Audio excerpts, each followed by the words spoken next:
Hello everyone and welcome back to FantasyFootballFix.com. My name is Eddie or FPL Phillips and I'm bringing you once again an edition of Eddie versus the algorithm. Now apologies for the last 2 game weeks, I have been feeling a bit under the weather, but I'm back now and so is the series, so get your seatbelts fastened and get locked in as I bring you the algorithm team and then a team of my own for game week 35 to see which one can come out on top in terms of points scored. And so from game week 32, I did just add up the points totals. You don't want to see those teams, so I just add it, and I did come out on top in that week where I took on the algorithm, which did make it, very excitingly, 17 all in the series, so all coming down to the final few game weeks of the season. And we're kicking it off with this algorithm side. It scores a total of 65 predicted points for the upcoming game week. So let's get into it and have a look at the goalkeeper. And between the sticks this week, it is going to be Jose Sarr, who I thought was quite an interesting pick. Brighton haven't looked too bad on the offensive, and Wolves overall have looked a bit disappointing in recent weeks. I think although there are kind of a lack of decent fixtures this week for quite a lot of the teams, I think even going for someone like a premium goalkeeper, if you're on a free hit, isn't a bad move at all. Someone with the likes of Edison, who of course faces Leeds, or maybe even Alisson in goal, who faces Newcastle as well, could be a decent shout to pick. Or even there are other goalkeepers from teams like Aston Villa, so Emilio Martinez and other keepers there, who I do think have stronger fixtures than perhaps the Portugueseman of Wolverhampton Wanderers. Wolves, of course, now do double in game week 36 as a bit of a side note if you do own him, so maybe hanging on to him for that double game week despite it being against two tough teams in Chelsea and Manchester City might be worth it if you don't want to be wasting a transfer on a goalkeeper if you don't have another one spare on the bench who has a better set of fixtures for that game week. But I don't like Jose Sarr too much, but I don't like him too little nonetheless. Not a bad option, but I think there probably are little better ones on the free here. But let me know what you think down below in the comments. Let's move into the bulk of the team then and the outfield players, and it's going to be a back five for the algorithm when it takes on myself in game week 35 with 2 double ups in there as well. One from Aston Villa, who as I mentioned have quite a strong fixture against Norwich, and then another double up for Manchester City, who of course are away at Leeds this week. Marcos Alonso also makes it in there too. Going with 2 Man City defenders and going without Cancelo is quite a bold move. Laporte and Diaz, of course,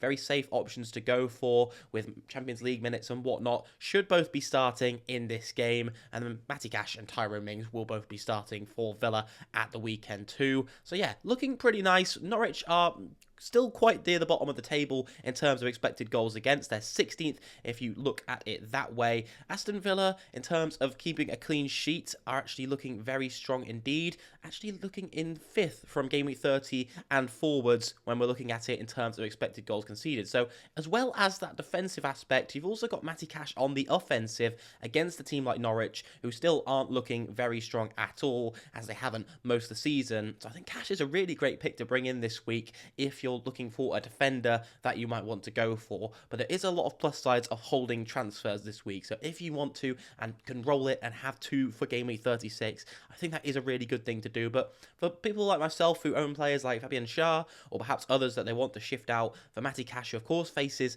Norwich this week and then 2 double game weeks in a row, it looks very, very appealing indeed. Marcos Alonso looks like the pick of the Chelsea defenders to go for, with Reece James' minutes still uncertain and Rudiger only just coming back from injury. Both of those will undergo an assessment before game week 35's game, as from Thomas Tuchel. And yeah, so going for Marcos Alonso if you're on a free hit seems a very nice pick to go for. And overall, if you're looking to bring in a Chelsea defender, I believe he is the man to do. But I think there are better teams out there at the moment that you can bring in defenders from personally. Let's move into the midfield then, and it's going to be a midfield 4, and my oh my, what a midfield 4 that is looking like. Mohamed Salah, Kevin De Bruyne, Heung-min Son, 3 big premiums in there, and then of course Philippe Coutinho, who is not too bad at all himself. That completes the Aston Villa triple up, and I think Coutinho is probably the pick of the Villa attackers to go for. Looks very talismanic in that Villa side when they're looking at their best, and I would go for him over Watkins if I had to pick between the two for sure. There are quite a lot of Villa attackers coming back and returning from injury, whatnot. Could there be rotation? But I think Coutinho is almost pretty immune to that rotation if there does end up being some. De Bruyne, Salah and Son, obviously very strong picks for this week. Leicester will be rotating because of their European competitions, and so having either Son or Kane in your side does look very appealing for this week and could be prime captaincy options as well. Mohamed Salah, the other standout captaincy option too, facing a Newcastle side away who haven't looked too bad in terms of defence over the last couple of game weeks, when we look at that expected goals against total since game week 30, I mentioned Aston Villa were in 5th. Newcastle are just behind them in 6th. So actually not looking too bad at all, and we've seen that with people getting clean sheets from the players like Dubravka and Fabian Schär in the last couple of game weeks or so. So maybe Salah, not perhaps the huge standout captaincy option, but looks obviously very, very good every week nonetheless, no matter who he is facing, as we've seen against Manchester United twice this season and lots of other big teams. And then Kevin De Bruyne, who just looks in magnificent form at the moment, a very, very nice looking captaincy option for game week 36, as I mentioned, with Manchester City's game against Wolves slotting into that game week. So De Bruyne looks great for this week with the game against Leeds, and great for future weeks as well if you're looking at a long-term transfer. And of course, we all know how good those Manchester City fixtures are looking towards the back end of the season. And then finally, we're looking at one striker today, and it's going to be Teemu Pukki. Which does seem a bit of a strange one, given that Aston Villa's defensive data doesn't look too poor, and that the algorithm team has also got 2 defenders from the side who Pukki is going up against. Of course, budget will come into this.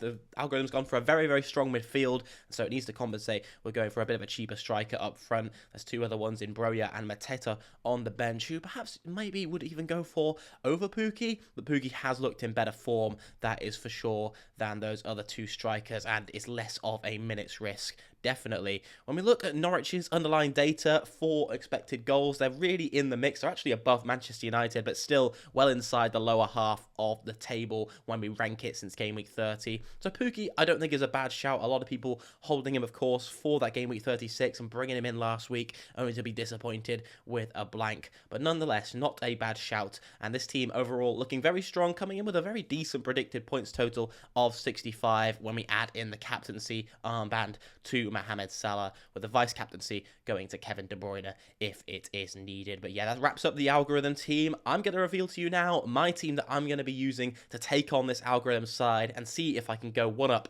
and make it 18-17 in the series. And so here's what I've gone for to take on the algorithm side, and there are quite a few noticeable differences from the team that you have just seen before. The bench is completely different for a start, and there have been a number of changes to the starting 11 as well. In goal, as I mentioned, with Jose Sarr, I wasn't totally convinced, and I did want to go for Gaeta in net. I've picked him as a cheap option, who also looks great in his side for underlying data, with Crystal Palace actually coming in 3rd when we look at expected clean sheets from game week 30 onwards to game week 34, the period that has been then, and they also rank 3rd at best for expected goals conceded, so they're looking like they're conceding very few goals in recent weeks as well, actually coming in just behind Manchester City and Liverpool for those expected clean sheets mentioned. So I wanted to go for him against Southampton, who haven't been looking very strong at all lately as well, so I've gone for him in net to replace the Portugueseman. And then I've gone for a back 4 rather than a back 5. I've got rid of Diaz and Laporte, and I brought in João Cancelo as an alternative. I always prefer to go for Cancelo over Laporte or Diaz. I think apart from the odd week where you'll get a header or for a goal from a set piece from either of those 2 centre-backs, I always prefer going for Cancelo as well for his bonus points appeal too that is added there. And then I wanted to bring in one of the Liverpool defenders. I was considering perhaps maybe even trying to squeeze both Robertson and Trent Alexander-Arnold in, but I made the pick and went for Robertson. A little bit of a budget thing, but I also think that Robertson has been on slightly better form lately, and I do fancy him to get something against Newcastle as well.